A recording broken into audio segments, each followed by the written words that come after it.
up? What's up? What's up, Trek Nation? Welcome back. Welcome back. Welcome back. In case you didn't know, I'm Tasha Pierce, and I am hosting this here thing every Sunday at 4:30 p.m. unless I got to compete with Jesus like I did last week. I knew I couldn't compete with Jesus, so I had to change the day last week.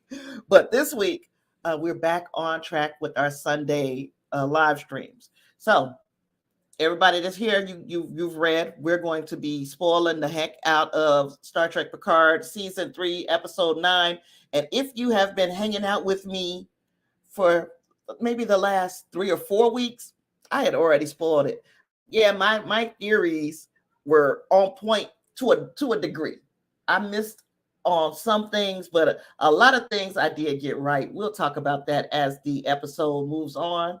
But before we get into the spoilers, what everybody's here for, we do need to talk about some of the news that has come out in the Star Trek universe in our little in our little segment that we call the Captain's Log, your weekly Star Trek news briefing.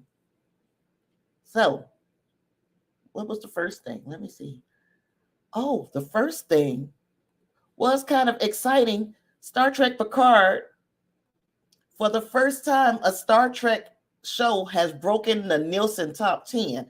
That is a pretty big deal because, as you can see, the shows that are in the top 10 right now are some of the most popular shows, of course, on television, starting with Shadow and Bone, The Mandalorian, Outer Banks, Outlast, Ted Lasso, The Plane That Disappeared, The Glory, and then number 9 is Star Trek Picard.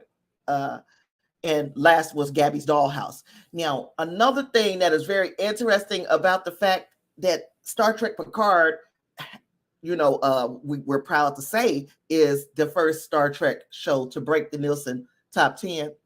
It's also one of 2 shows that Ed Speleers is starring in. Ed Speleers is Jack Crusher on Picard. He's also in You. And You is the top series on the Nielsen charts. So again, it's just like I said about Star Trek Discovery when they cast Michelle Yeoh. They got a diamond in the rough. They got something that they didn't know that they were going to be able to bank on for years to come, that she became an Academy Award winner. And we are seeing the same thing here with Star Trek Picard. When they got Ed Speleers, they got a gem. He is certainly an actor on the rise. If he wasn't already, he hit my radar with Star Trek Picard, to be quite honest. Some of you may have known him from some of his other works, whatever his other works were. But I know him from this.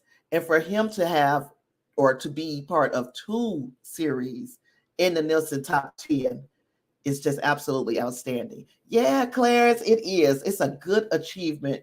I'm actually flabbergasted that Strange New Worlds didn't make it last season, but if any Star Trek show should make it, especially with the cast that we have right now, I am certainly glad that it is Picard with our original TNG cast. So that's good news. Good news coming out of the Star Trek universe. And then I guess I have to be the bearer of some, I guess it's not bad news, but it's not the best. Terry Matalas had an interview with Screen Rant. And basically, he's making sure that everybody knows that this Star Trek Legacy thing is not set in stone. Don't think that you need to let up on the fan movements and petitions and the noise that you can make on social media if you want to see more new Star Trek, specifically the Star Trek Legacy show that Terry Matalas is pitching. Because what he's saying is there is nothing in development at Paramount right now. He also said again, I need to be clear on this. This is just a pie in the sky wish on my part. There is nothing in development. It would be amazing if one day they came to me and said that they were interested, but as of press time, it's little more than a, hey, wouldn't that be neat?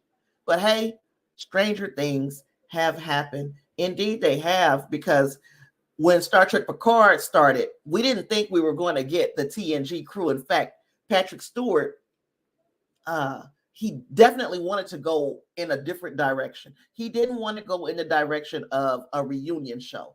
And the first 2 seasons was what we got. Now, this 3rd season was more, I guess, more what people wanted to see, even though I was on board with seeing Picard at a different time in his life in the first 2 seasons. But the first 2 seasons had some flaws that we just couldn't get over.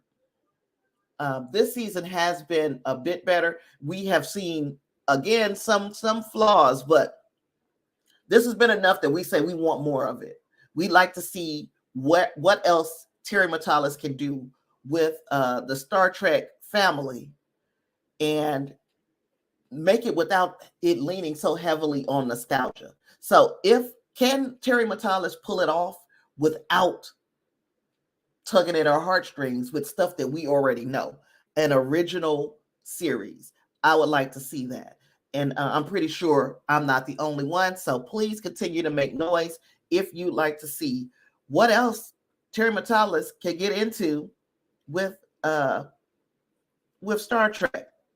Last but not least, there were a few questions that I had, and I wasn't the only one. So I'm going to call this little segment Terry's Tweets. I have a problem that we need tweets to answer some of these questions. I think some of these questions should have been answered during the series, and we shouldn't have had to wait to see what Terry Matalas tweeted about to get these answers. But one of the big questions that I had in my review, if you watched it, was Elnor on the Excelsior? I was so concerned, so worried that they made sure that this was the Excelsior that got into this firefight. And I'm like, oh my God, that's the last place we remember seeing Elnor. So I'm happy to know that Elnor was not on the Excelsior. Now, Terry Matalas doesn't say Elnor wasn't on the Excelsior because he doesn't exist in our universe. I hope that he's not going to retcon Elnor. I think Elnor would be a perfect fit for going into Legacy. If we were to get that series, Elnor would be a perfect fit within the confines of that series. So, and Claire says, thank God he wasn't. Yeah, I'm so happy to find out that he wasn't one of the people that was lost on the Excelsior. Another thing is a person asked, would be cool if the Jurati came in to help make the save in season 3, episode 10. Terry Matalas says Jurati does not appear. So if you were betting your money on Jurati, get your money back. Hurry up before the bets become final. Because he says that will have to be a tale for another time. Again, I hope that they could retcon, or that they don't try to retcon and pretend like this didn't happen, even though they've already made mention of it earlier this season that, hey, it did happen, but that was some weird shit. Hopefully, or what they could have done, quite simply, this wouldn't even be a question, is to say Raffi contacted Jurati, the Jurati Borg, and they said, you know what? We're still guarding this transwarp conduit over here, and if we leave, something more dangerous will come through. That would have set up anything and would have explained why Jurati doesn't get involved. Hey there, Justin. Justin says, hello, everyone, and that he liked Elnor. He was like a surrogate son of Picard. And Raffi got really attached to Raffi as well. Yeah, Matalas threw away some important stuff, right? But last but not least, I think this is the last thing I got for Terry Matalas, was he was explaining the device that Vadic used to cut her hand off. Someone said, I hope the weird face they use to communicate with Vadic is explained. Strange way to communicate, different than any other time or way for them before. So Tira Matalis went on to say, the device Vadic used to cut her hand off sent a subspace signal to the collective so they could communicate. You saw the back of the hand boss's head this episode. Stay tuned. So unless that's going to be explained, again, that's another thing that should have been explained within the confines of the story and not us having to rely on Twitter. Let's see what Justin has. Rafi, he said, yes, Rafi as well. They were good together. Yes, she looked at him as her son. In fact, she was the person who talked him into going into Starfleet and put him in the position where he would have been on the Excelsior the first time, the Excelsior where he was killed. So yeah, lots of things from the Terry's tweets side of things. But now we're about to get into what we've all came here for, and this is some spoilers. It's whatever you guys want to throw at us. The only thing that we cannot discuss with any certainty is what happens next week. But if you got a theory, I'd like to hear it. I've got a little bit of one based on some of the what was the Ready Room clip that we saw at the end of the Will Wheaton show, and also some of the dialogue Ed Spalier said in episode 9. Those two things has given me a path of where I think we might be going, but I'd like to hear what everybody else thinks as well. Clarence says, yeah, the hand thing was too out there unless it's explained, and it's got to be, it should have been explained already. This is not something that he should have been explaining on Twitter before we saw it in the show. So, of course, these are nitpicks, but that was so far, like you said, Clarence, that was so far out there that you kind of wonder why didn't we see an explanation for this in the series? Because that was weird. It was all very weird. Okay, so let's get into. Oh, Lord, I forgot the name of the episode. Vox. Gosh, what the heck is wrong with me? Let's get into Vox, shall we? We remember that the description of Vox was a devastating revelation about Jack alters the course of Picard's life forever and uncovers a truth that threatens every soul in the Federation. The final battle begins as Picard and his crew race to save the galaxy from annihilation, but not without a gut-wrenching cost. And man, some things happened that I didn't expect, but I think between Justin and Clarence, you guys called one of the happenings or one of the events that I didn't see coming. And you guys know that was the Shaw thing. But I did call a lot of this stuff coming. I saw a lot of it coming, but I did not see that coming. So we'll talk about that a little bit later when we get to that scene. We're going to start off where we left off last week, which was with Jack and Deanna in Jack's mind palace, trying to figure out what's going on in that door, with that door.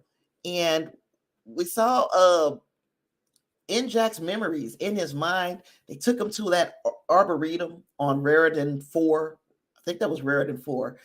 Raritan 4 is where we last saw Soji in Picard season 2. So I don't know if that was put back in here. Of course, Raritan is also the city in New Jersey where Terry Matalis grew up. So we know that this is why that planet was named Raritan.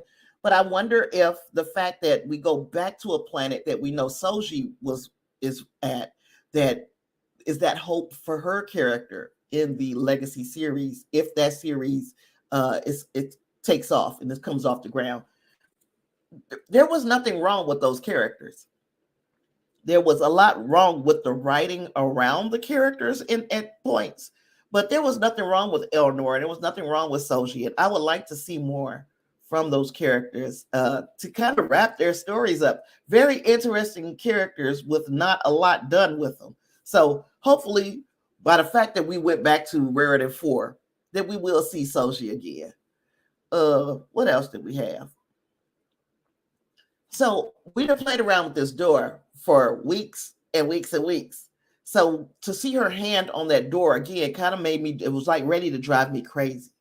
I was about to go nuts if they was going to play around. They played around a little too long with it, but they did get to the point. The point is we're going to open this door, and just like I thought, it wasn't Locutus. It was a whole flipping board cube. Hey there, Jim. Jim says, I don't have a theory. It's more of a cool thing I want to happen that most likely won't. I like to see an on your left type moment where all the OG captains show up with their old ships. Listen, I don't see that as being outside of the realm of possibility, especially when we get to the description of next week's episode. Now, you guys let me know if you want me to skip ahead to that description, because I'll do it if you guys want me to. Or do you want me to just continue to go on in order, and then we'll get to it when we get to it? But I do think that there is a distinct possibility that could happen. It's not as crazy as some of the theories that we heard up to this point. It's a pretty decent guess that this could happen. The only question I have is Geordi made a point to say this is the only working ship in the fleet that's not interconnected when he was talking about the D. So I am wondering if any of those other ships are functional. We will find out, I'm sure. But that is not, to me, Jim, that is not outside the realm of possibility. Doesn't sound like a bad idea at all. So now we got the Borg.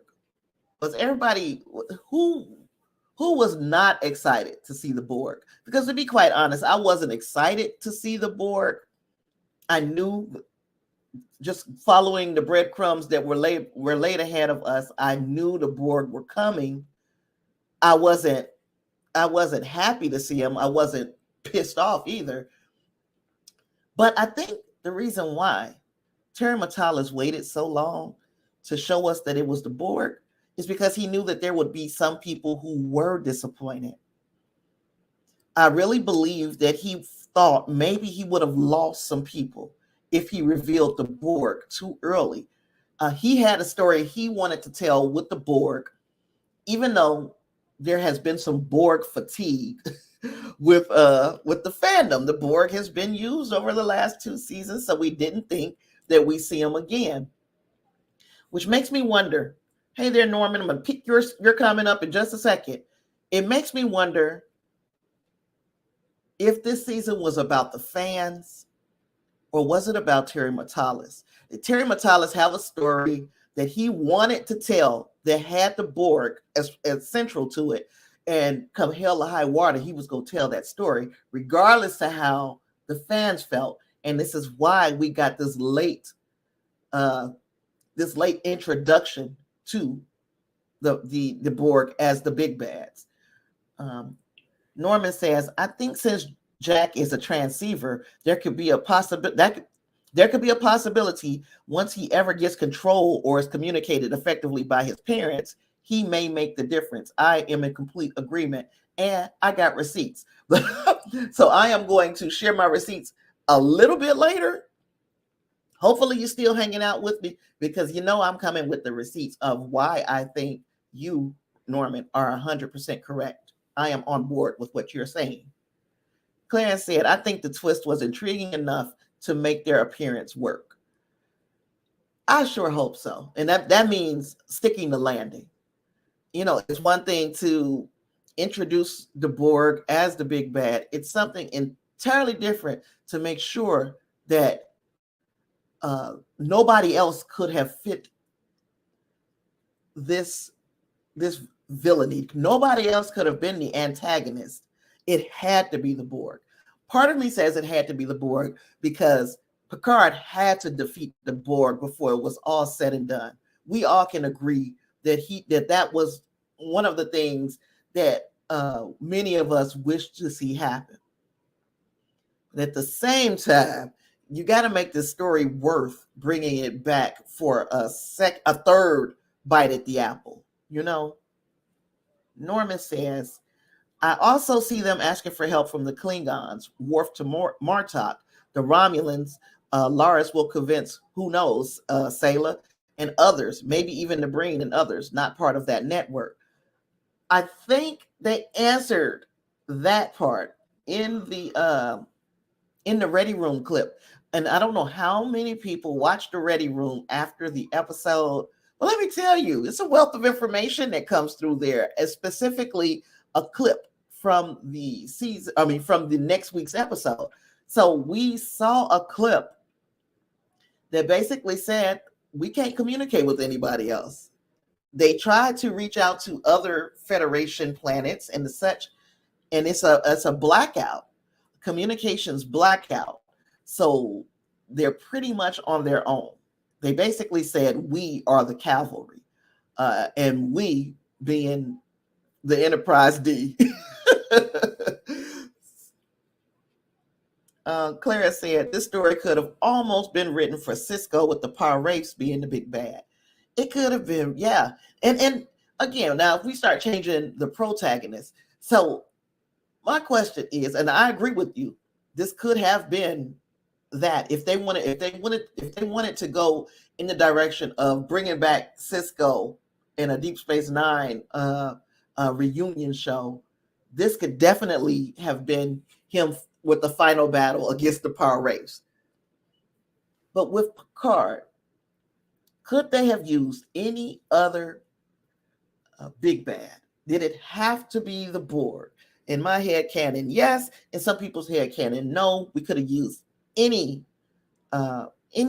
antagonist other than the Borg because people were getting tired of the Borg. But as long as they stick the landing, I think they'll be okay.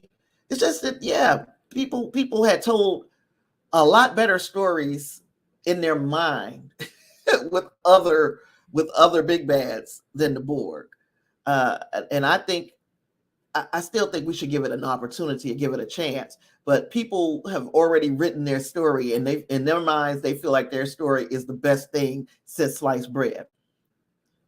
Another thing about Terry Matalas, and I forgot I put this one in in here because people were saying, so I know we have one more left, but season 2 seemed to end things on a friendly note with the Borg.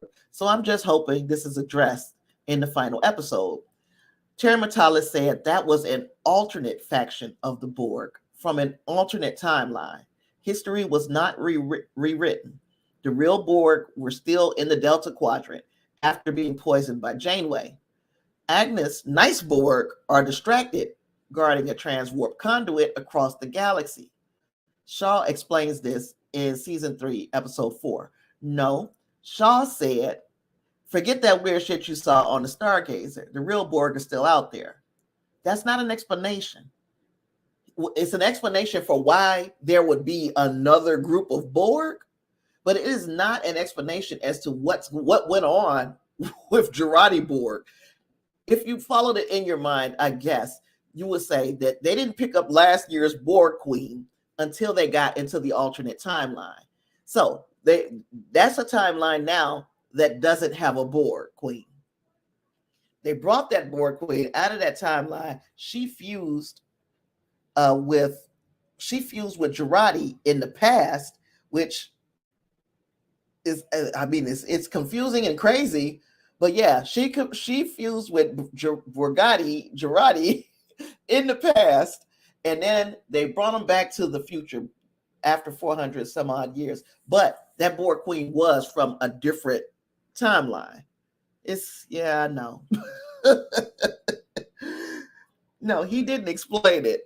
And this is what, you start to assume that people catch on to what you mean.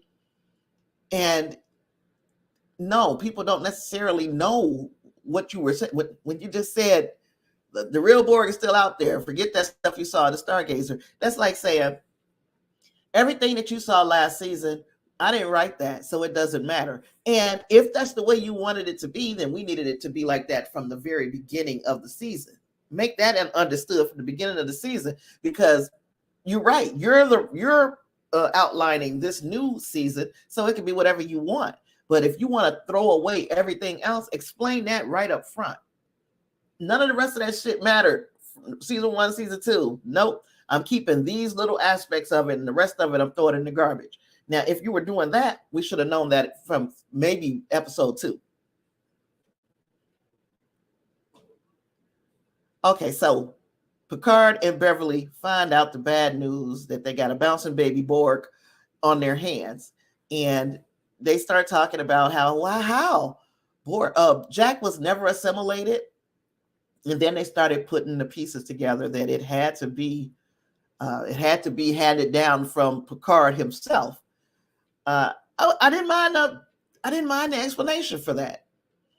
I wish we would have seen it play out rather than them telling us that this stuff, all of this stuff.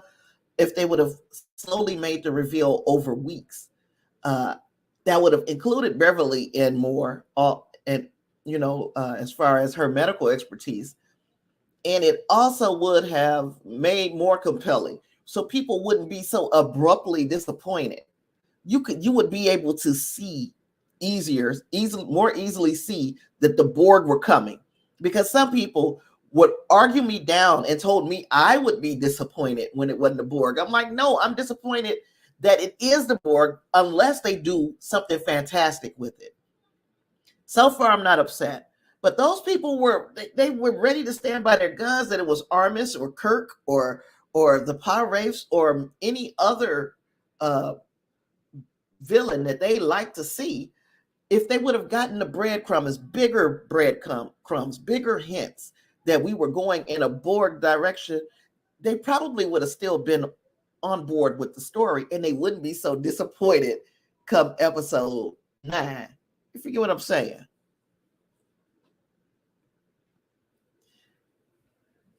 Okay, and Justice says that Locutus voice playback in Picard's mind was haunting and scary. Yes. And just going back to the feels of the first time hearing that, way back in the day when we didn't know really where things were going, there was no precedent that this story needed Jean-Luc Picard. That next season, now that we're at the end of a season and you see Picard being transformed into a Borg, and you see Riker ordering the Enterprise to fire upon that Borg cube, it was a question in all of our minds back then. Is Picard, what's going to happen? Is he gone? Because we didn't know he was supposed to be signing a new contract or whatever, and they weren't sure he would. So we didn't know what was going to happen from the end of I think it was the end of season 4 to the beginning of no, not 4. Whichever. I'm not even about to try to sit here and guess. But yeah, we didn't know what to expect. So yeah, there was some question back then. Now I'm pretty sure the good guys are going to win. We don't have there's no question that Starfleet is going to come out on top. It's just how we're going to get there. Clarence says, I think the transporter's twist was enough to make it interesting. Also, the fact that they played the long game, I think it was cowardly. I think it was cowardly to wait so late. Not that I disliked the episode, I enjoyed the episode, but I do think it was the coward's way out, because they were afraid of losing the audience if they announce it's the Borg too soon. I really do. And I can understand if you disagree with me. I can see why you would, but I'm looking at it from, this could have been told. They could have explained the transporters a whole heck of a lot sooner. They didn't have to know whose DNA. They could have said that everybody is coming through the transporter is coming through with a foreign DNA or something like that. Anything. They could have explained some part of it before episode 9 in a lot of exposition. Oh, and going back to Jack, Jack was really, his heart was broken that his quote unquote his dad, his father, was going to turn him over and see him as a threat to the Federation.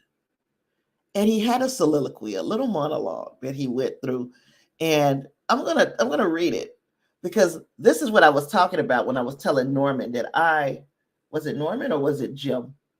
It was Jim, that I agree with his thoughts on where this thing is going. He said, or it might have been Norman. Look, it was somebody. He said, funny, I've always known the world was imperfect, broken systems, wars, suffering, violence, poverty, bigotry.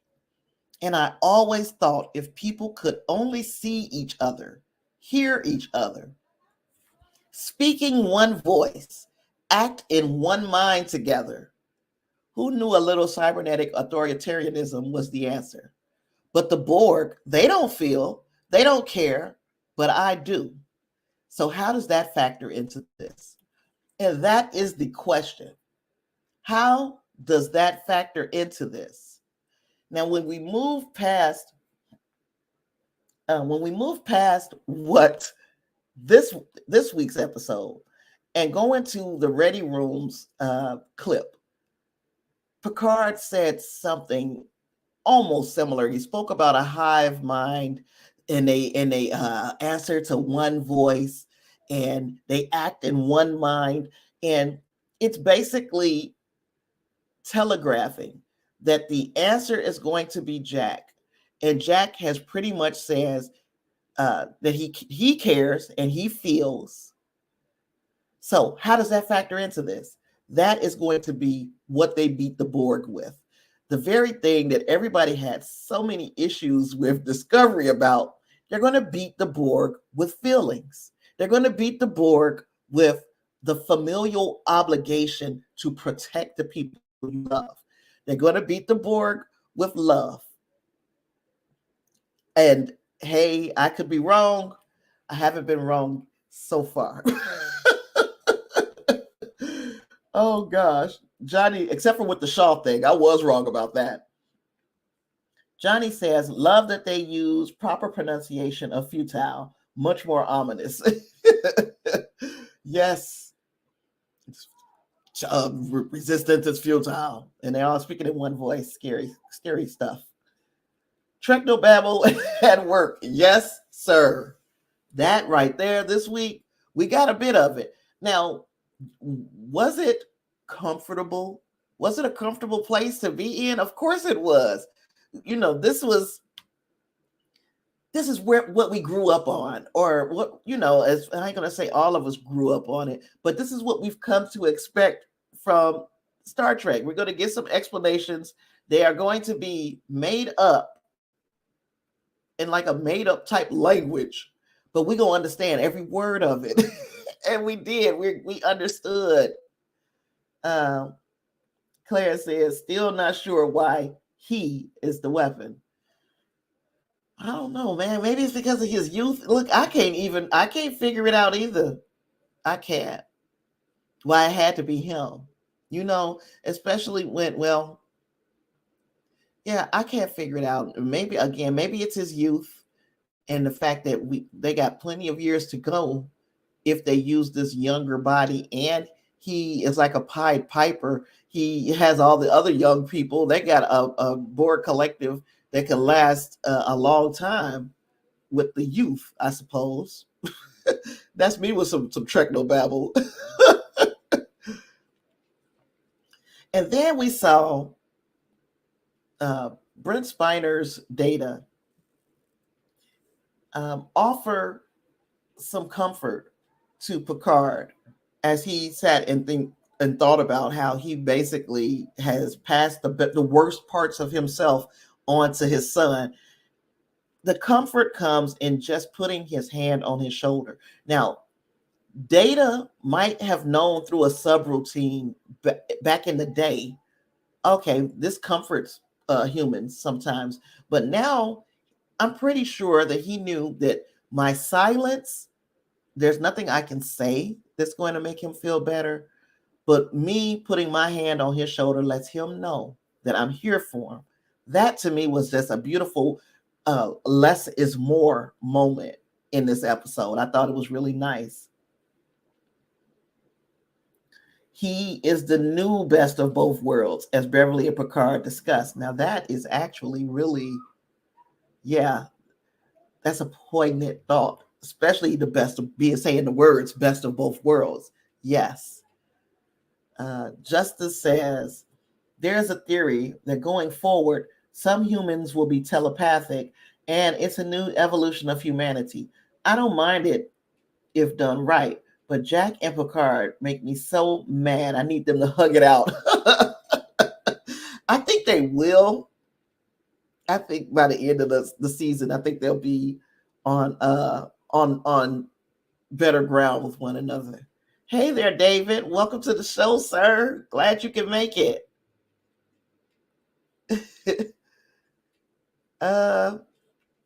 Okay, so Jack, gets mad at Dad. You're gonna call the people on me because you think I'm a danger. I'm gonna get in the shuttle, and I tell you what I'm gonna do. I'm going straight to the Borg cube. Why the hell would you do that, Jack? Why would you think that's a good idea, Jack?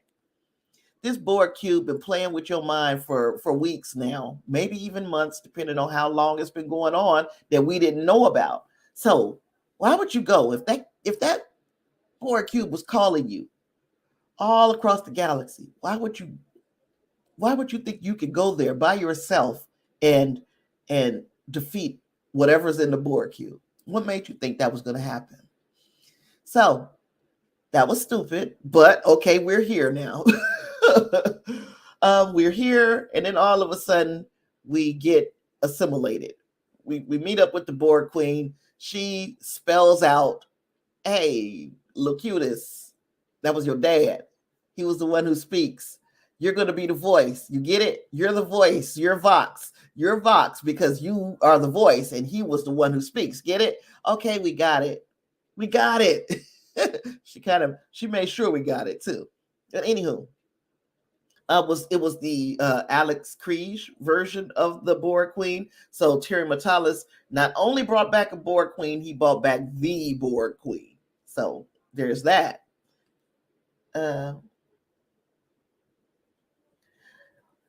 You know what it could be? Clarence, he said, was that Vulcan penal colony Picard mentioned the same one from Strange New Worlds? What was the name of that? Let me look at my stream notes because I think I had it in here. I think I had it in here.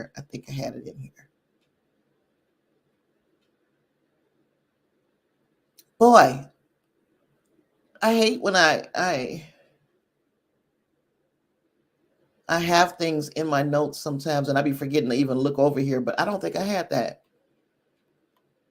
That sucks. But it could be. And I wish I could remember the name of that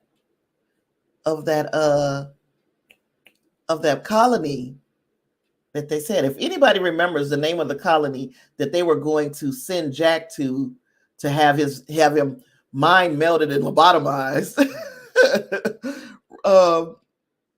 let me know. Comment it down there for me so we can look it up. Or even better, if you know the name of it and want to look it up in memory fandom, I wouldn't mind you doing that. David says, really, what can Jack do against a Borg cube? You take his ass in there and get assimilated just like he did. Oh, gosh. Yeah, penal.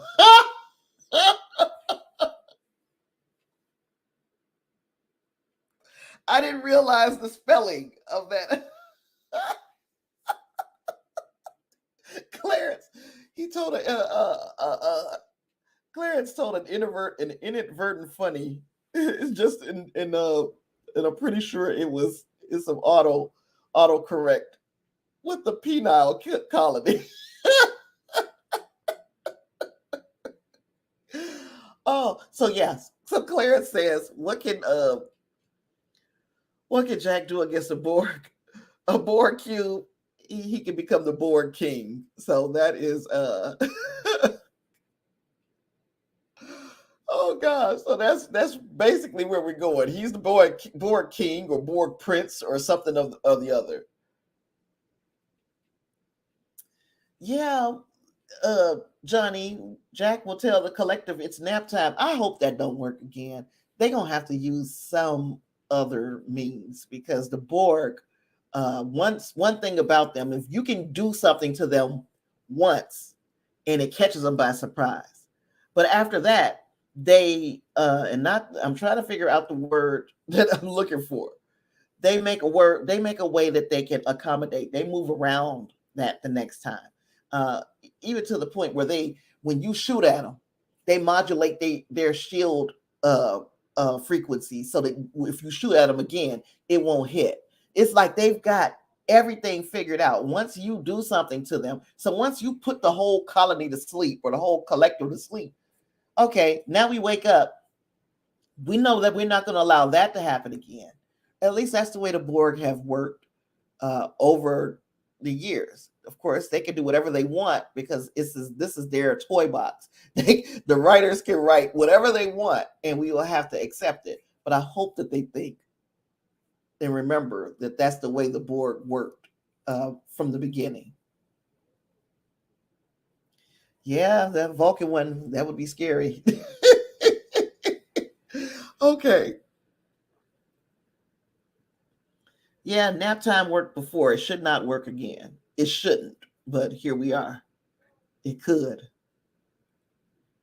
Okay, now we're going to get into all these ships. And I know nobody can read this crap like on my screen because my screen I can't make it big enough. But I'm going to shoot through some of the stuff that I found. Some of it. The starships are the USS Okuda, the USS Drexler, and I'm sorry, let's go with some numbers too. The USS Okuda, NCC 74107, the USS Drexler, NCC 97626. You know that those are people who worked on a production design team. Okuda, Denise, and what was the male? Michael and Denise? I forgot. But they did an awful lot of work as far as the L cars on the ships, all of that. And if you watch the Ready Room, you got to know, I think it's Matt Okuda and Denise Okuda and the work that they put in on those sets. The USS Mandel, NCC 72210, the USS Turango, NCC 60113, and the USS Trumbull, NCC 72370, all named for Star Trek contributors. And the other ships were the USS John Kelly, when we know who that is, right? That's the NCC 97944. The USS Hikaru Sulu, we know who that is too. NCC 92420. The USS Cochrane, NCC 86516. USS Sutherland, NCC 91800. The USS Ganymede, NCC 80107, USS Callisto, you know the NCC 90109, the USS Venture, NCC 75306, USS Akira, NCC 62497, the USS Hewins, NCC 90104, USS Thunderchild, NCC 63549, USS Resnick, NCC 97945, USS Firesword, NCC 64290. There are others. I can't see everything. We also heard the USS Syracuse mentioned when Geordi said he took the star drive from the secondary hull from the USS Syracuse and added that to the saucer section of the Enterprise D.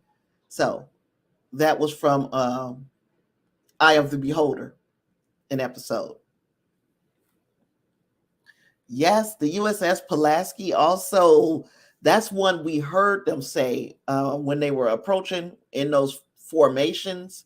The communications traffic identified the USS Pulaski. That one is likely named for Catherine Pulaski, who was the Enterprise D chief medical officer in the absence of Beverly Crusher in season 2. So yeah. And what else? What else? What else? Oh, moving forward. That was a lot of ships, and it's still more and stuff I couldn't see. Then we got this beautiful, beautiful money shot of the Enterprise F. And on the Enterprise F, we first and foremost we hear the narration of talking about the beginnings of the of Starfleet and who was piloting the NX-01, which of course we know is Jonathan Archer, one of my favorite captains. I guess all of them, all of those original captains are among my favorite, but I liked Archer as well. But anywho, yeah, we got Shelby propped up on that ship, and she's an admiral now, which, you know, she seems like the type who would kind of fast track. If you call it a fast track, she beat Riker to the admiralcy. So there's that. And she was always very ambitious, but during her time in TNG, those few episodes that we saw, which were the best of both worlds, I think, is that was pretty much it. She was the Starfleet's expert on the board. She was the person in charge. If you wanted to know anything about the Borg, she was the person to ask, which was why she was called in when Picard was assimilated by the Borg. I didn't like her. I didn't like her then. Now, I watched her on the Ready Room, and her explanation for why she played the part the way she did was one thing, and it was, I guess, an understandable explanation, and the fact that many people thought of her character one way when we were watching it back in the 90s, and then later, how we think of her is two different things because times have changed. People don't expect women to kind of shrink away because a man is in the room. And her more assertive personality would fit very well in today's climate, but it seemed abrasive back then. So with all that being said, I still didn't like her back then. And I don't know, maybe if I would have met this character yesterday, I would have felt different, but I just didn't like it. Yeah, because like this part, David, is taking place. So what I'm talking about right now is all taking place during Frontier Day. So what was going on and what the big thing for Frontier Day was everybody getting assimilated, which, yay, it happened. So now it's like, how do we get past this? How do we reverse what has already happened on Frontier Day? Let's see. So yeah, so she's all excited talking about how we get into these formations. And Clarence, you were telling me something that she said, and I can't remember how they put it. Basically, put it that these ships can do these formations in case something happens that incapacitates part of the fleet. They can get in these formations and whatever. But this look like some Borg shit. It's like they should have known that this Borg crap was coming, especially when you have a person who is supposed to be the authority on the Borg being involved with making these decisions. You made a collective out of your freaking ships. So here we are. Everybody's all in formation, and then the stuff starts to hit the fan. When the Titan gets close to Earth, of course, it gets pulled into the fleet formation mode like all the rest of the ships. So now there is no helm control.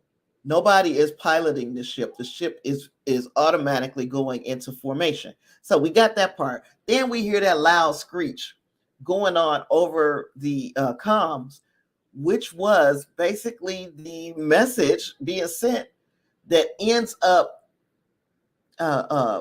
assimilating everybody on the ships who have a prefrontal cortex that is not fully developed, meaning people 25 years old and under. So you got the young, strong, you got the future. You got the future of Starfleet under board control.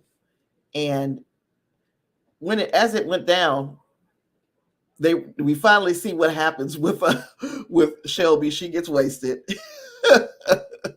And I felt nothing. And I watched it a couple of times, and I still couldn't muster an F. I couldn't muster one up for Shelby being taken out by the people on the bridge. Yeah, but it was like, yeah, it happened just like that. 1 minute, people were doing their job as they were expected, and the next minute, that sound went across the comms, and then everybody was Borgified.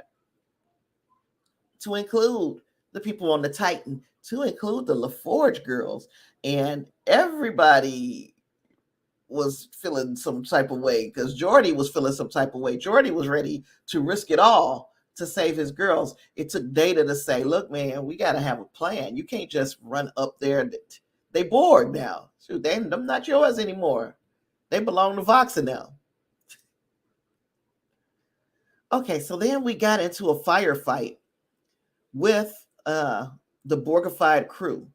And Shaw had already realized that, hey, the Excelsior, which did I already talk about the Excelsior? The Excelsior, the captain of that ship, was like, hey, we were able to retake our bridge.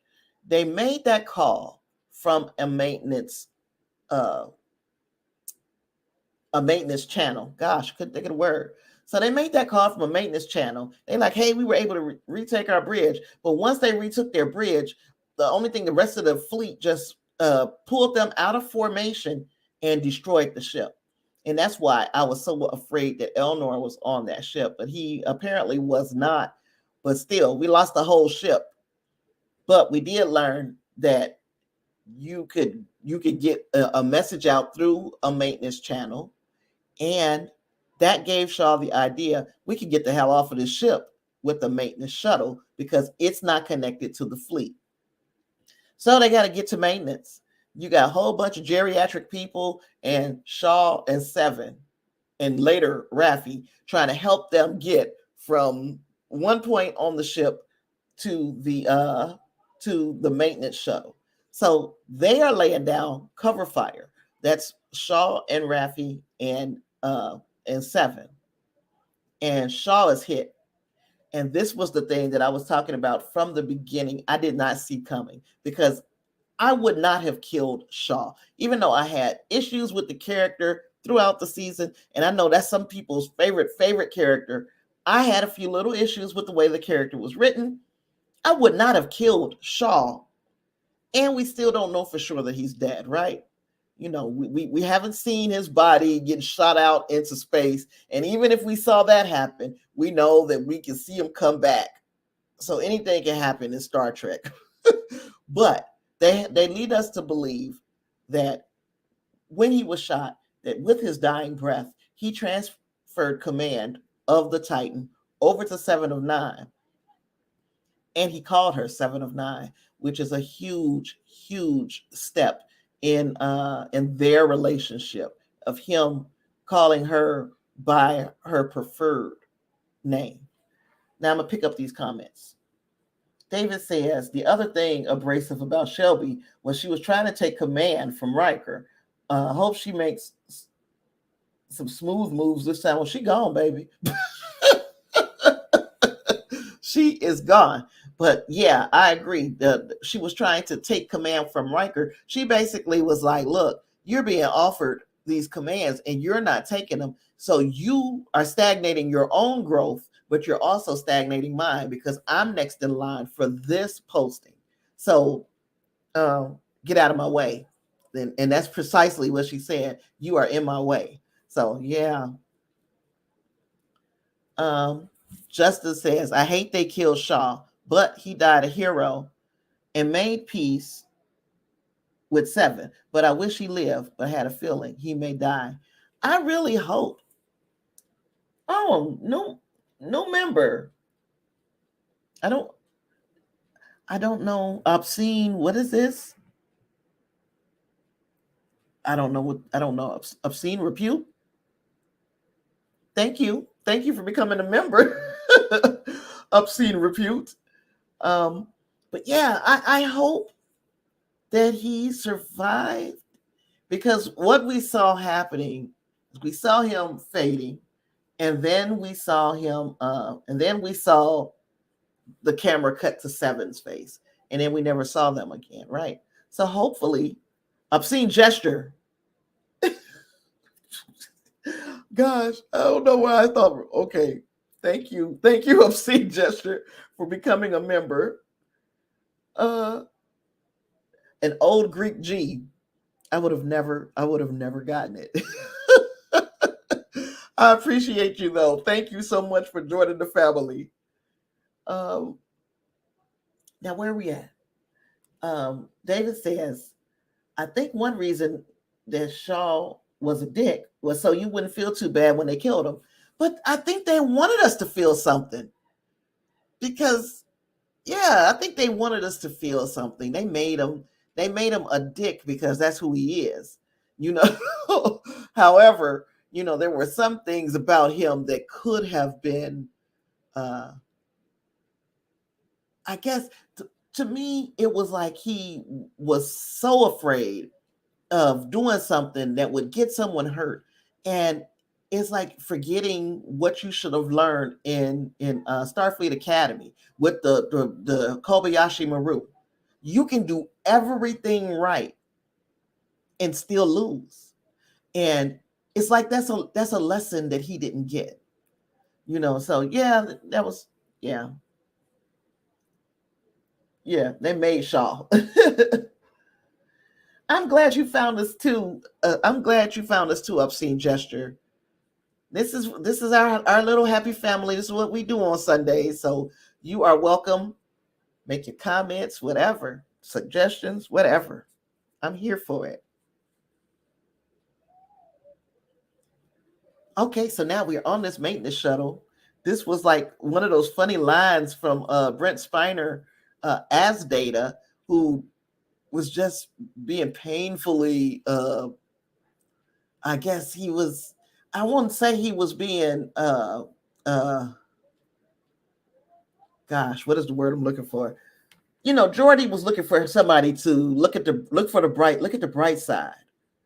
And Data, it was pretty much incapable of doing that until you call it out. Oh, you need to be a little bit more optimistic. So he said, well, hopefully we die faster. hopefully we have a quick death, is what he said. And with the smile on his face, it just looks so creepy. Yeah, but I hope that also that you have it, that they were, if they would have go, I would have wished for it to be quick. But Geordi had a trick up his sleeve, and that trick was in Hangar Bay 12, and we guessed it. And I meant to say this. A lot of y'all don't be remembering the stuff that y'all say. Now, I know I've been talking about Hangar Bay 12 for a few weeks and saying that I believe that's where the Enterprise D is going to be hidden. And a few of you guys were like that as well. But we could take this all the way back to when we first saw Jack with his powers. Clarence in the Discord, and I'm pretty sure he don't even remember. He was like, have we ever seen a Borg and a human have a child? And we were talking about organic Borg in episode 3.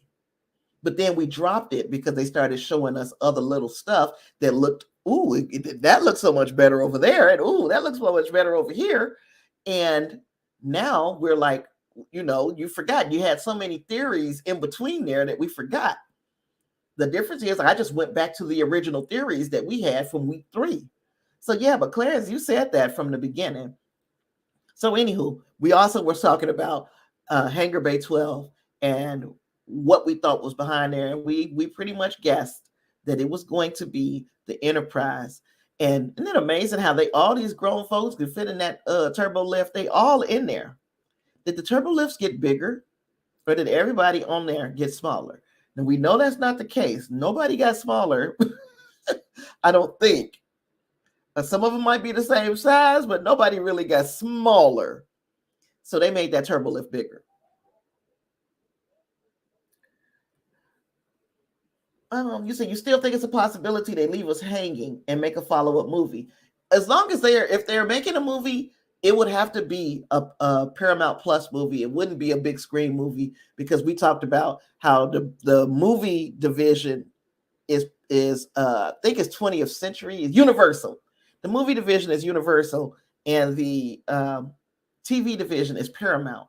So those two won't cross with the characters, with the same characters, unless they come to some agreement with one another. Right now, they can't share their characters, their properties right now. So that's why I don't think it will be a movie on a big screen. But this has been a 10-part movie so far. You know, it's a pretty long movie, basically. Steve Johnson said, somewhere else I read they think Shaw was still digging 7 when he said it dying. It was her ship. I sort of agree with that. Do you think so? Do we think that Shaw had some type of feelings for 7? I didn't get that, but y'all let me know. Am I the only person who missed that? And then the lights came on the bridge, and Lord have mercy. Did the tears start to flow then, or did you guys wait a little long until everybody got into their stations? Because I'm telling you, my eyes started having the tears when Picard was walking past all those L cars, and he was rubbing his fingers across it like, wow, I am back home. Tears. Just 5. You guys get a 5. And I know you were pandering to my my love of the source materials, but you get it. You guys got it so good. And yeah, now we start seeing them get into their positions. There was that thing about Worf saying that did something happen to the Enterprise E, and he's like, it wasn't my fault. I want to know what that is.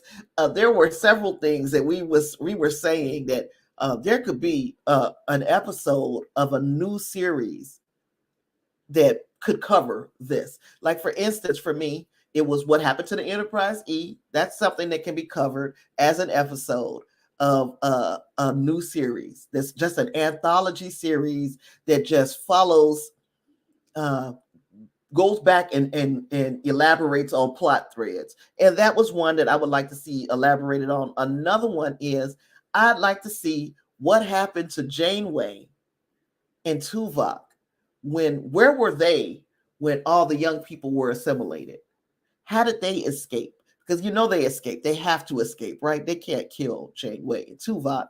So how did they get away? I'd like to see from their perspective what happened. Another thing was if they do end up bringing Shaw back, what did 7 do during the time that Shaw, that we were away from the Titan? What did she do to save Shaw's life? So to make him come back for the next series or whatever. And there's a lot of questions that could be answered in an anthology series. And I would like to see.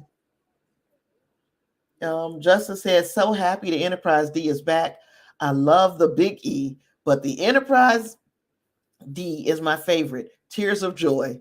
There's a mid-credit scene at the end of next week, I hear. Oh, I did hear that you got to watch through the credits. So yes, you might be right there, Justin. So everybody make a note of that mentally. Watch through the credits if you haven't been doing it, because there is something in the way of an Easter egg or a mid-credit scene or whatever. Yeah, like an Easter egg. I've my understanding is there's something.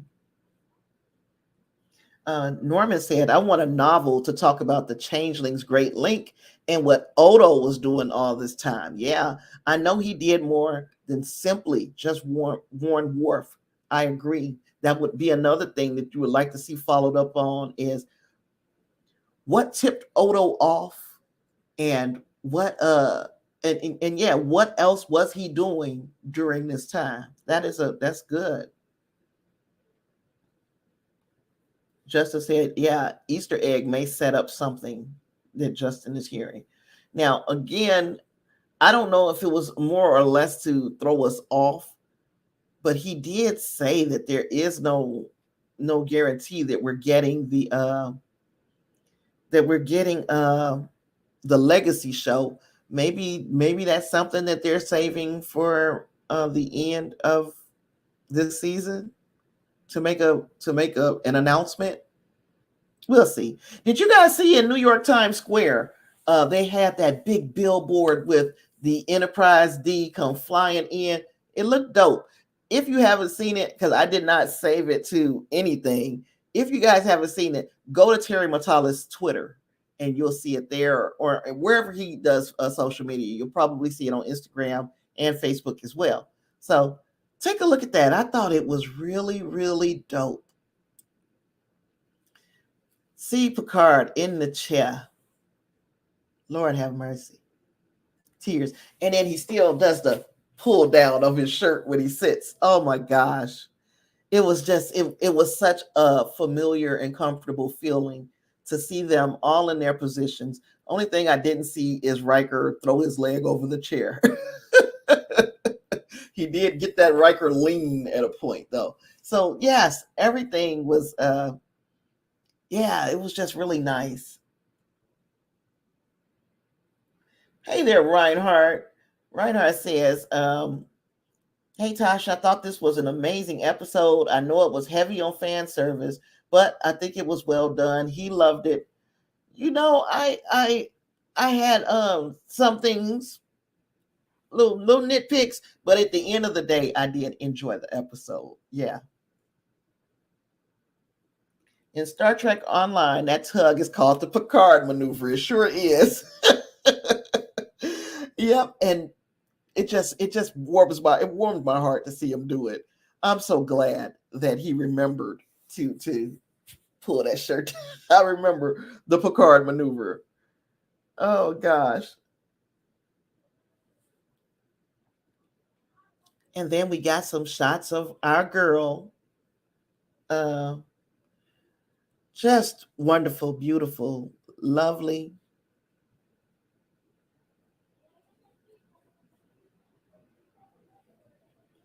Oh yeah, the spoiler warning been going this whole episode. This whole episode is a spoiler. So, oh yeah, the whole episode. You can say whatever you want.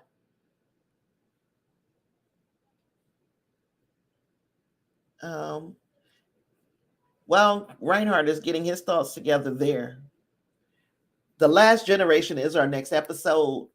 In a desperate last stand, Jean-Luc Picard and generations of crews, both old and new, fight together to save the galaxy from the greatest threat they've ever faced as the saga of Star Trek The Next Generation comes to a thrilling, epic conclusion.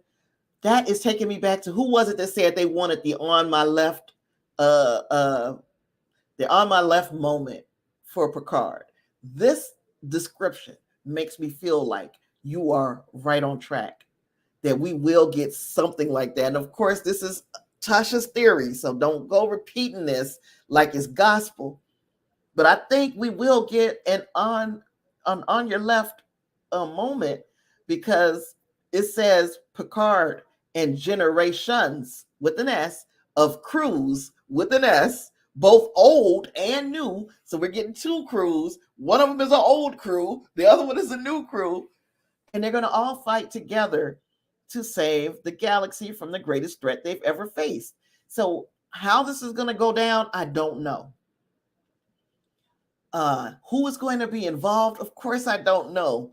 But do I think you were on to something when you say, I want to see that? I think you're on to something. I feel like that too. And it was Jim, because you said it was Jim, you said it was unlikely. I think it's very likely. I think we're going to get something crazy, exciting like that. And I'm looking forward to it. Picard says, Picard in command again, and he sounded so good. Yes, I was so happy Picard is back. I take out the fan service. It was a sound 8.5 out of 10. It was a beautiful. All of that was the best parts of the show. To me, is the parts. You know what? I was okay with a lot of it. There was very little that kind of irked me about this episode. For the most part, I was in a comfortable place. If it started to feel like parts of it, because I got so close with my theory, parts of it felt like I had seen it already. But other parts wasn't expecting big things. Like I didn't expect to see Shelby at the at Frontier Day, and I didn't expect for her to bite the dust. I didn't expect for the kids to all turn into Borg. I didn't expect for Shaw to bite the dust. So there was a lot that took me by surprise. And then there were the things also that I expected. The thing with the transporter, how they all were being assimilated, and I was calling it soft assimilated because they were walking around assimilated before they even knew it. And yeah, that put them in a bad position. David says, wow, is episode 10 going to be a longer episode, or are they going to set up another series? My understanding, it is 1 hour for the next episode, and that it is a packed hour. That's coming from Terry Matalas himself. Obscene Gesture said, I would love to see the Cardassians help. Yeah, help led by Plain and Simple Taylor. Ooh, yes. Yeah, especially given the fact that he, right now you got the Borg, and then in Starfleet you've got the changelings all mixed in too. You've got a war that's being fought on two fronts. You got to fight the infiltrators of Starfleet, and you have to fix these people who have become Borg. Yeah, it would be cool. OG.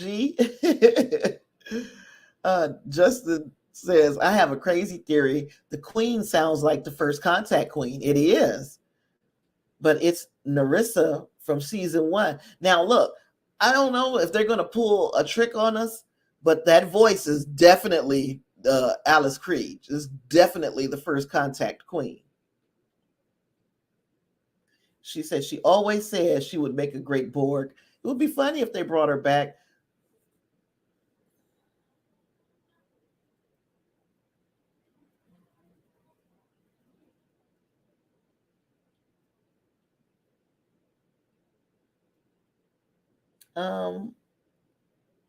Okay, some of it I don't know what you're saying, but I'm gonna try. You said okay. I think you're saying your one gripe is, why did they keep bringing back beloved guest characters and killing them?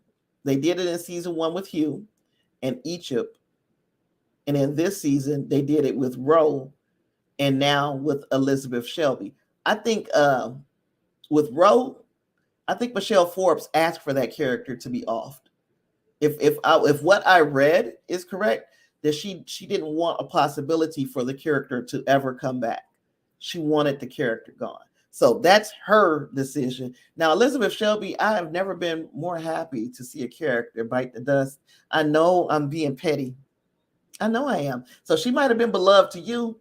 Like I said in my in my review, if she was your favorite, you need therapy. Because yeah, she wasn't my favorite. I didn't like her. If you liked her, I'm sorry for your loss, though, Reinhardt. Clara says, do you think the crews from generations old and new will come from the current timeline, or some type of time travel will be at play? I was assuming current timeline, but man, it could. You said, remember, we got the reference to Rachel Garrett earlier in the season. I mean, I guess they could bring back anybody, because Rachel Garrett, if they were to bring her back, it would have to be before she went back in time to die defending the Klingons, right? I thought that Rachel Garrett was just like, here, this is a cool little Easter egg, but it could be something else. And then we still don't know who the Romulan woman was whose father killed her before 210 days ago. We don't know who that was. And there's a lot of questions. I mean, if you ask me, there are a lot of questions and there are a lot of possibilities. I automatically assumed that it would be somebody who was contemporary with Picard and them, but it could be anybody the more you think about it, especially since they're using that Borg cube that Janeway tore up in that one episode. What episode was that where Janeway wreaked havoc on that Borg cube? That's where the Borg Queen is, right? So I mean, anything can happen, I suppose, right? Oh, yeah, David, I agree. It's something to think about, and it's something that I didn't consider.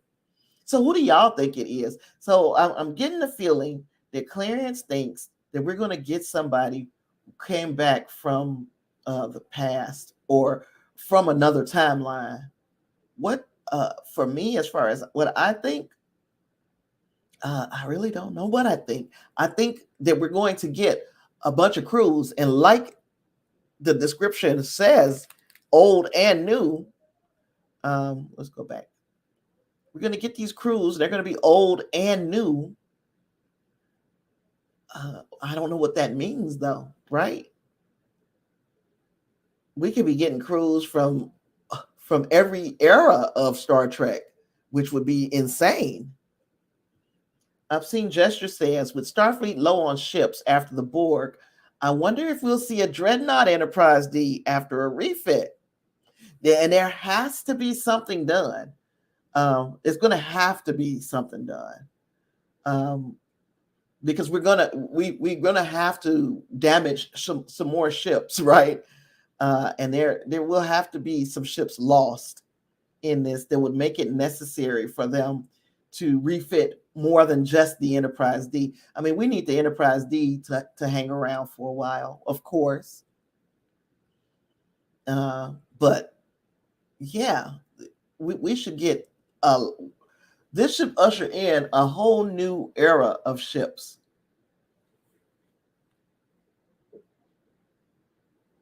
Oh, Justice says, Clarence, I think what you're thinking could happen.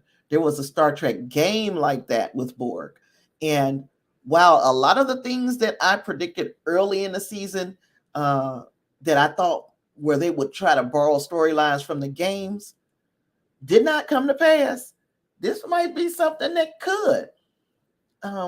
Especially we got these transwarp conduits. We got all kinds of things in play of different ways that we can get a crew from another point in time to come and help bail things out. And wouldn't it just be, how crazy would it be if we can get a bunch of different versions of the Enterprise D itself, or well, not just the D. because that would just be being crazy, right? But we could be getting nothing but enterprises. We could get a whole gang of enterprise ships to come and help, old and new. That would be insane. If they were to pull some shit like that off, I would be like, I would have to take my imaginary hat off to them if they were to pull off having a fleet of enterprises come to the rescue of this enterprise. That would be absolutely bonkers. But anything they come up with, what I really want to see and hope that, if no matter what else you guys give us as far as an ending for this series, I need to see Janeway, and I need to see her Tuvok 7, that crew. I need to see them together and give 7 a little shine, because she has also been through quite a bit, and that was her family, and we need to see her with her new family is great, but we need to see her with her old family. I think that would be good too. So, any other theories? We got some good ones out here. This is the first time I'm silent than a mug. I don't know what I think is going to happen. I don't even know if I'm going to have a video Tuesday, because I don't have a clue. I spent so much time and energy building a clue around how this could be the Borg. And I'm talking going back to episode 1 and moving forward, and going back to season 2 of Picard and moving forward, that I'm wasted. I'm spent. I don't have a clue how this thing is going to end, except I think that it's all going to come down to Jack, and it's going to be him having to choose between the assimilated part of him, the part of him that is that finds the Borg as quote unquote a family, and then his real family. And the fact that he feels and that he has empathy, and that he has love, he's able to love. I think that is going to be the big difference between how they end up getting over this thing. And I think it's going to take, in some way, Picard is going to have some epic monologue that's going to help Jack see that where he needs to be is with his family. David said, I'm trying to digest what y'all said. It's staggering. There are a lot of ways this could go down, but that is not outside of the realm of possibility, especially if there's precedent in other media, in a game or book. I know they haven't been answering or adhering to beta canon, the books and the games and the such, but they have, when they've chosen something, they've chosen a nugget and they've run with it, and there's no telling, maybe they will run with something that we've seen in a novel or in a game or whatever. Justice says, I would love to see that for 7, but I need Picard and Jack a hug and have that Kirk and David moment. It's going to come down to Picard and Jack. It is. Picard is going to have that come to Jesus moment with Jack. We are your family, Jack. This is what and then that love, the familial love, that father-son bond that they never got to build, then they're going to capitalize on that and get their little hug in. And I think that is going to be how this thing wraps up. Hey, Lysandra. Lysandra says, hi, sorry she's late, girl. Don't you worry about it. I'm not going to be on much longer, but I'm glad you're here. So, yeah. Any other thoughts on where this thing is going? I've been on for an hour and a half. I can stick around if you guys got other things to say. And if you got ideas of what I could talk about on Tuesday, if I do a Tuesday video, Let me know what you guys think I should talk about. Um, I don't have a clue. Yeah, I don't have a clue.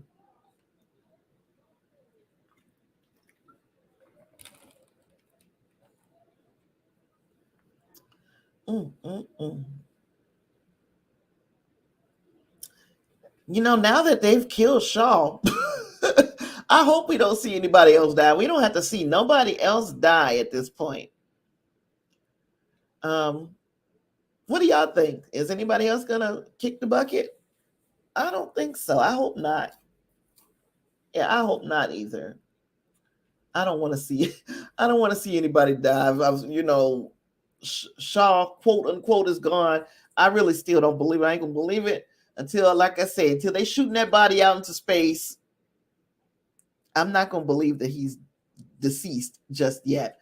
Um, Now, if they mess me up at the end of this next episode and shoot that body off into space, then I'm gonna really be like, oh my god, they really killed him.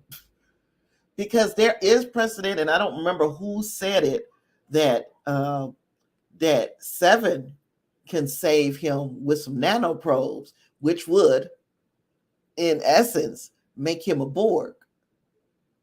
The very technology and people that he had a prejudice and bias against could save his life. So, tell me what you think about that as a thought. Oh, you want to see Counselor Troi go? But what about her daughter? And what's her daughter's name? Kessler? Won't she, Kestra? Won't she need her? Don't you think that family has seen enough pain, obscene gesture? Norman says, if legacy happens, what would I like to see? You assume Shaw stays dead, even though you'd argue that Seven will save Shaw like Neelix with nanoprobes. Right. Uh, okay, what would I like to see? I wouldn't want it to be serialized. I would want it to be standalone episodes, kind of like the way they're doing, have a thread going between each episode, but it's honestly to be each episode a self-contained story with a thread that might tie it all together. I'd like to see something like that. I would like for it to lean less on nostalgia. So even if we have some of the legacy characters and their children or their progenies, that we don't lean so heavily on the nostalgia, that we tell original stories. And yeah, I want it to be. It doesn't even when we start talking about legacy, it don't even have to be all one ship or all. These characters can go wherever they want. We could tell stories across multiple ships, but I know that can get to be expensive. So so yeah, the big things for me is this, not to be so nostalgia heavy. Of course, there are moments for that where it will be appropriate, but to not lean so heavily into it. And yeah, to make the thread, make it to be each episode be contained to a story to be contained to each episode. That's what I want. Now, David says, what if they kill Picard in a grand sacrifice? I wouldn't be surprised. I would be upset. I wouldn't like it. But again, Picard is, 100 years old in universe. We got to understand that at some point, in universe, even, he's going to be gone. So if you were to go making a sacrifice, then okay. I don't want to see it, but okay. I would like to see him live out the rest of his days on his wine plantation, getting to know his son. And, I want just a regular retired life. But there's all the friends that he had kind of lost contact with over the years, that they're now all back together, so that he won't die alone. Thank you, Norman Kestra. Jim says, I think Wesley should show up. I don't want him to swoop in like Doctor Strange and save the day, but he should make an appearance at the end at least. And in watching the Ready Room, it really seems like he's not. But I agree with you. He should. There should be, you know, when you talk about family, Wesley is family, and he should be part of this big ending. So yeah, Captain Worf show would be good too, especially if they explain how we went from being an ambassador to being the captain from on the E, and then now in Starfleet intelligence. Give me all of that. Now, a lot of what they might be doing maybe mini series. Like they said, they have tossed around the idea of not shooting for a series with X amount of seasons. They have shot around the idea of having just a mini series covering maybe 4 episodes or however many it takes to tell the story, kind of like Boba Fett, the book of Boba Fett and Obi-Wan Kenobi. We know you're not getting any other seasons of that. At least I don't think we are. So now that story is told. This is what happened between these two periods of time in this character's life. And we are all here for it. If maybe you're not. Book of Boba was was a little questionable. Obi-Wan was a little questionable, but at the end of the day, it had its audiences. And I think something like that with Worf and also Alton Soong, or not just Alton Soong, all of the Soongs. They could do the Soong dynasty in a mini series, 6 episodes explaining how we went from all the way back in 2020, whatever that was, 2024 was it, in Picard season 2, and moved all the way up to Picard season. Is this the last time we've seen them, right? In Picard season 2 as well, or Picard season 1. In Picard season 1, is that the furthest in the timeline we've seen them? I think it is. There's a lot of story that can be told in there, and yes, it could be done in just in say 6 episodes. We know some of the story. We don't need a lot of it filled in. We just need a few little points, and then they can go into a mini series about the World War III, the augments wars. There is a lot of stories that can be told in short chunks, a la Book of Boba, a la all of those. We do know he visited the set. Yes, we saw him on the set. And we saw him. What did he have on? He had on a shirt that said something about the ensigns, something. If he shows up, I'm here for it. If not, it's a missed opportunity. Yeah. Also, Justin, you want him to show up as well. Justin also wants an Enterprise F show. Could work from Enterprise being lost into now. The sky is the limit when you don't try to make it multiple seasons, when you are trying to force yourself to fill in 10 episodes. That's a heavy undertaking. Even for this season of Picard, I can honestly say that we could have cut out some of that stuff and made this an 8-episode season. So it wasn't like we could cut out a lot, but we could have cut out some, added things in other places, and had an 8-episode season instead of a 10-episode season, and it would have worked fine. Yeah, that's what it said, Jim. It said acting ensign. But yeah, it would have worked fine. But I lost my train of thought. Thanks a lot. Reinhardt says, Tasha, I actually love Elizabeth Shelby because I read a lot of the novels, Final Frontier by Peter David. Well, maybe they fleshed her character out a bit more in the novels, but as far as what we got in television canon, they didn't sell me. They didn't sell her to me. Oh, we need some DS9 love. You are correct.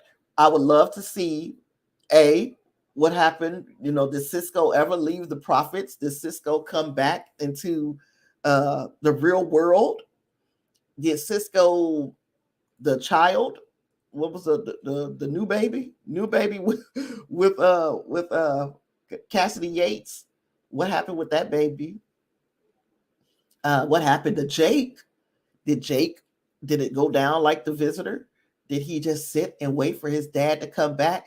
There is so many stories there I can see being told. Kira, there's and even Garrick. When somebody say a certain Taylor, yeah, what the heck did he get into after the Dominion War? There's a lot of questions that can be answered in those kinds of stories. I'm here for all of that. They could give me Archer during his time as president of the Federation. Oh my gosh, it's so many stories that can be told.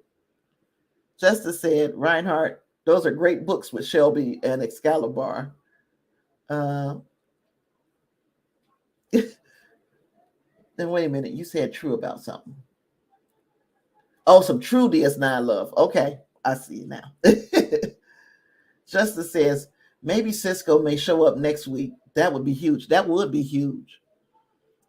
That would be legitimately just extra. You talk about huge, it'd be extra large. Rick says Cisco is busy being Space Jesus. Yeah, he out there. And yeah, at some point they got to explain what happened, because time again in the realm where the prophets are, time is not moving linear. So he could be all over the place. So we need to know what happened with Cisco. Justin would like that. Clarence says, also, how does Beverly recover from this one? That could be a mini series. You are 100% correct. Yeah, you got your whole family your mom and daddy got killed by space people. Your son got taken off by to traveling circus, space circus. And then you got another baby, and he is part Borg. Yeah, I don't know how she gets over this, but she gonna need counseling, which means that you can have Troi. Well, I don't know how that would work, because Troi and her are friends, and could you really be a counselor to your friend? That's weird. You laughing out loud at Space Jesus. Yep, Cisco was out there being Space Jesus, and yeah, they can even explain how that works. There's a lot of stories that can be told. I do like y'all ideas. You guys have gotten some fantastic ideas of where things could go next. I hope you're listening, Terry Metalis. He said, unfortunately, Avery is stuck in linear time, though. But they can even explain that away. You can explain away Picard being put into a robot body and still getting older. If you can explain that, you can explain the prophets sending Cisco back and putting him in a body that his family would recognize when he comes back, instead of putting him in a body that's the same age as his son before he left.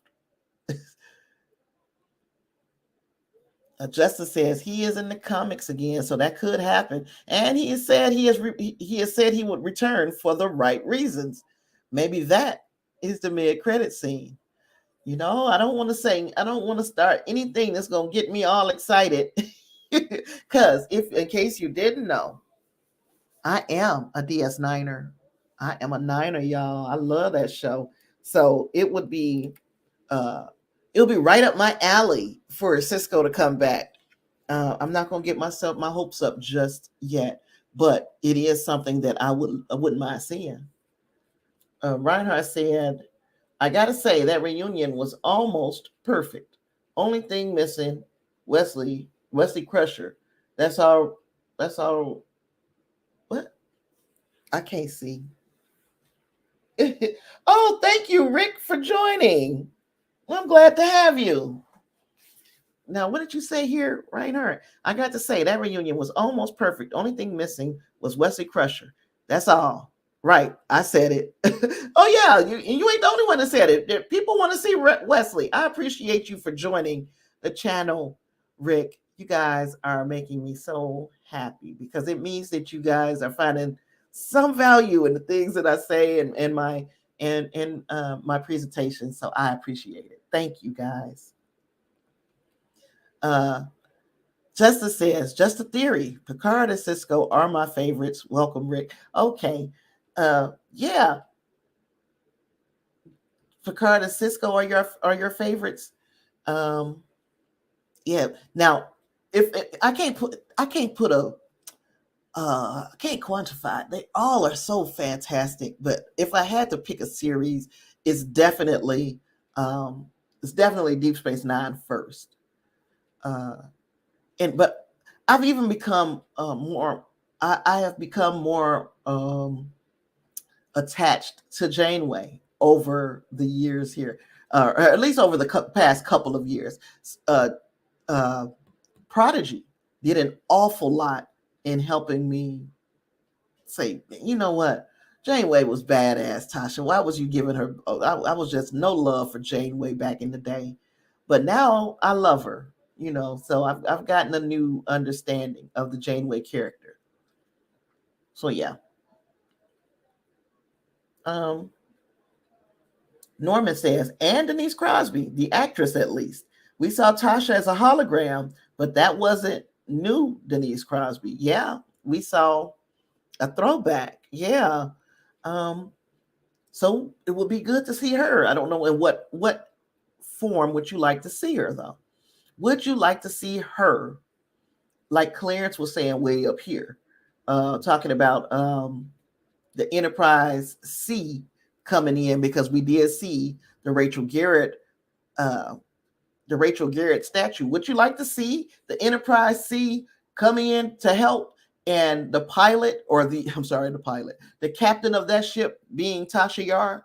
Would that be something? Would that be a way to bring her back at the right proper age, and it be her, not being Sela or none of that other shit? And you guys are being nice to each other in the comments, and I love that. So yeah, is that something y'all would think would work if she were to come back through a transwarp conduit and come back and be Tasha, captaining that ship from that timeline? The ship didn't get destroyed the way we thought it did. She or in some way she survived and became, the captain of that ship. I don't know. This is like pulling stuff out of the air, and we can do this all day because we ain't seen this last episode. It could be anything. It's a blank slate right now. So, what do you guys want to see? Besides, okay, we know we got folks who want to see Garrick. We got folks who want to see Tasha. Wesley Crusher is big on everybody's list. On my list, it's Janeway, and anybody from Deep Space Nine. Anybody can show up. Besides Garrick, of course. Oh, you are right. Enterprise C. Yes, that would give Wesley the Space Wizard something to do. Yes, Wesley could be like, I'm someplace else, but I'm looking out for you. So I'm gonna open up this portal so that Tasha can come through and help y'all in this situation, because y'all look like y'all gonna need some help. Right. So yeah, and the fact that Wesley is a space wizard, as you called him, there should be help coming. Okay, we know we ain't gonna get any. We're not gonna get a Hail Mary from Q, but it's other wizards out there. We need help. What is this? And I can't think of his name. Oh, besides Q and besides Wesley, you have the one who was what is her name? Not Persephone. What was the one that was Q's? I mean, Alice, Adam Soong's daughter. I forgot. It wasn't Persephone, was it? I know it was a Greek goddess or some goddess. I can't remember. Norman says Sela may have lied to Picard in Redemption Part 2 for all we know. Speaking of Redemption Part 2, that review is coming real soon. I'm doing Trek by numbers, and I picked for my first episode, I picked season 5, episode 1. So I'm doing that for TNG, DS9, and Voyager. And then when you know it, season 5, episode 1 is Redemption Part 2. So that review is coming. And I'm not going to talk about Redemption Part 1 because I chose Redemption Part 2. And it was random. I didn't just choose it out of my own head. I randomly generated. And it would be the second part of a two-parter. But anywho, Sela may have lied to Picard in Redemption Part 2 for all we know. Tasha may have been on Romulus then and post-supernova then somewhere else. So yeah, she could still have been there. There could have been some shenanigans with her talking about, yeah, she sacrificed her life, blah, blah, blah. Even though I guess if we wanted a better end for Tasha Yar, that they tried. They tried twice to give her a better end. Yeah. David says Tasha Yar was always tenacious. She could do a rescue. She could. If that character would have gotten an opportunity to breathe a bit, there is no telling where she would be right now. She would, and hopefully it would still mean that we will be getting Worf the way he is right now. That it, keeping her would not have caused Worf to be less developed. But yeah, there's no telling where she would have been throughout the series if that character would have breathed through maybe another season or 2 at the absolute least. Everybody would love to see Tasha, and everybody's saying, welcome, Rick.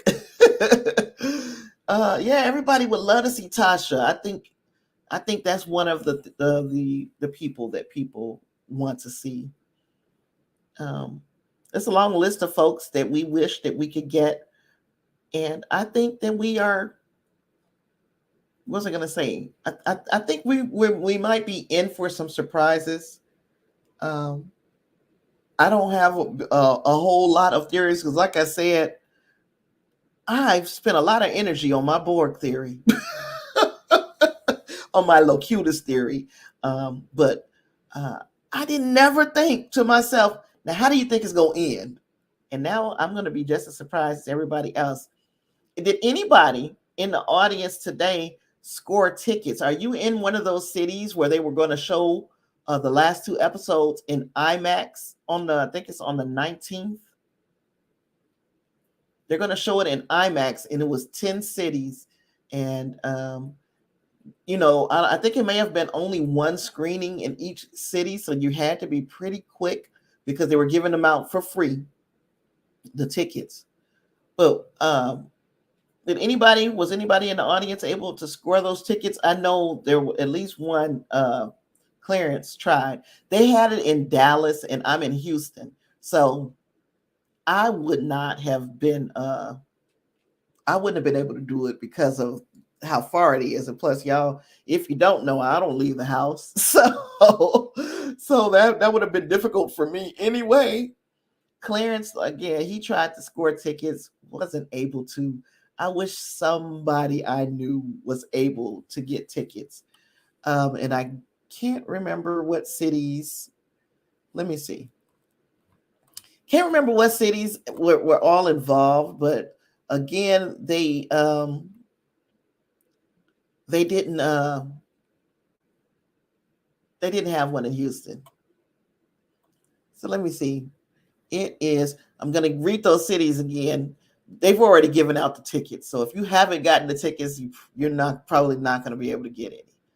But the cities were Los Angeles, New York, Chicago, Phoenix, San Francisco, Seattle, Orlando, Washington, D.C., Atlanta, and Dallas. Now, if I was at home, Chicago would have been close to me.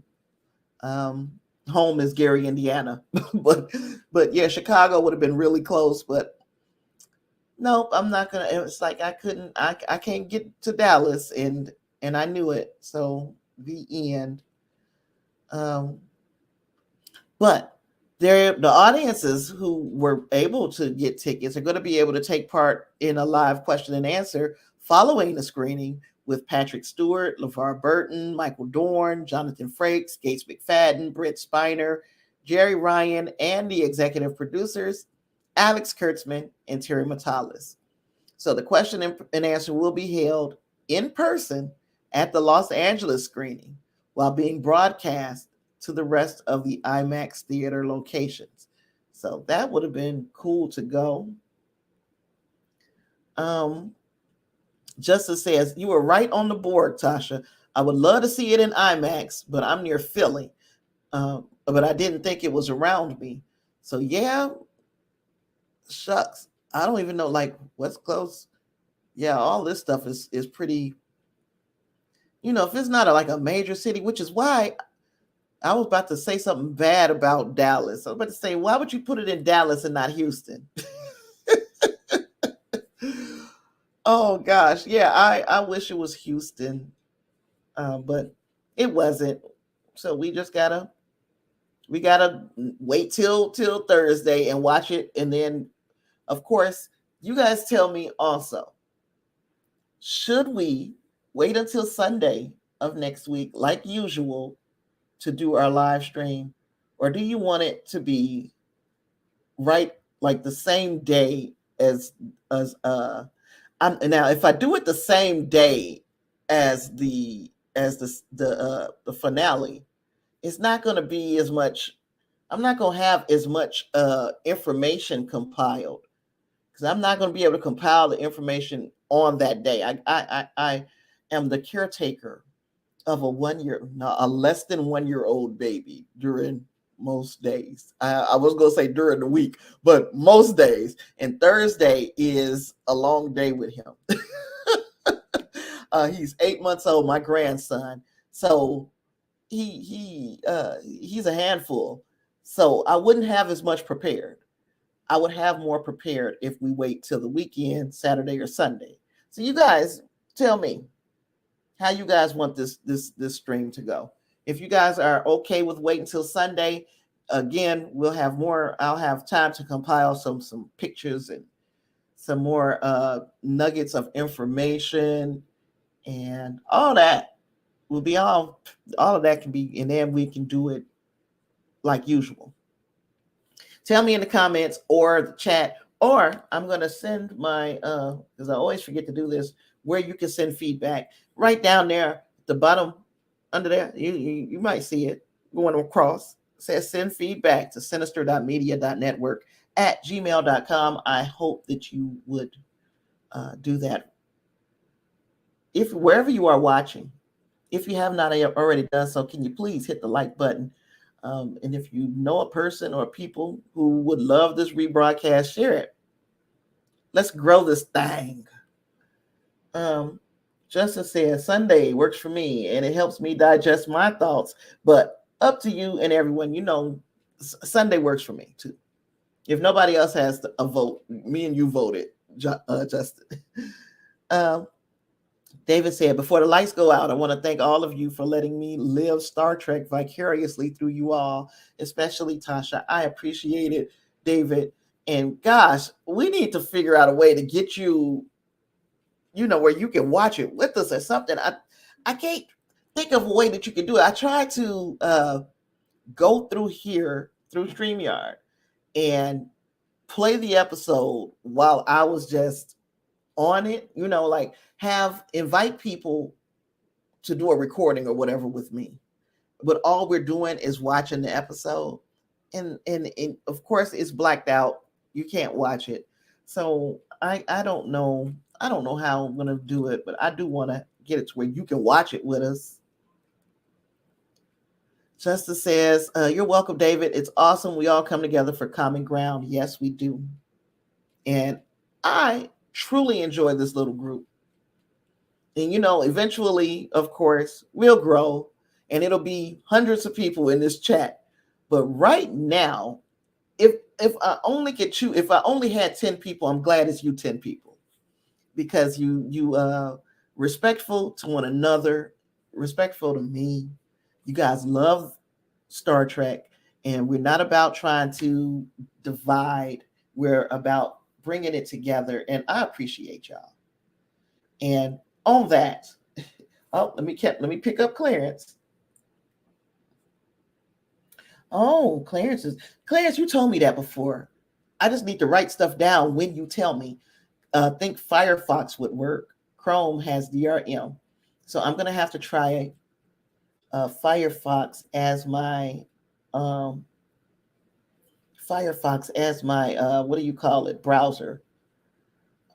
Oh no, thank you, Justin. You guys really are awesome. So I'm gonna have to try Firefox as a browser, and maybe we can get that done. And you guys let me know whatever. There's again, that's how you catch up with me at the bottom of the screen.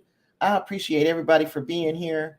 See you guys next week for the finale, The Last Generation. Uh-oh. Let's see. I hate to hang up when I see messages coming through.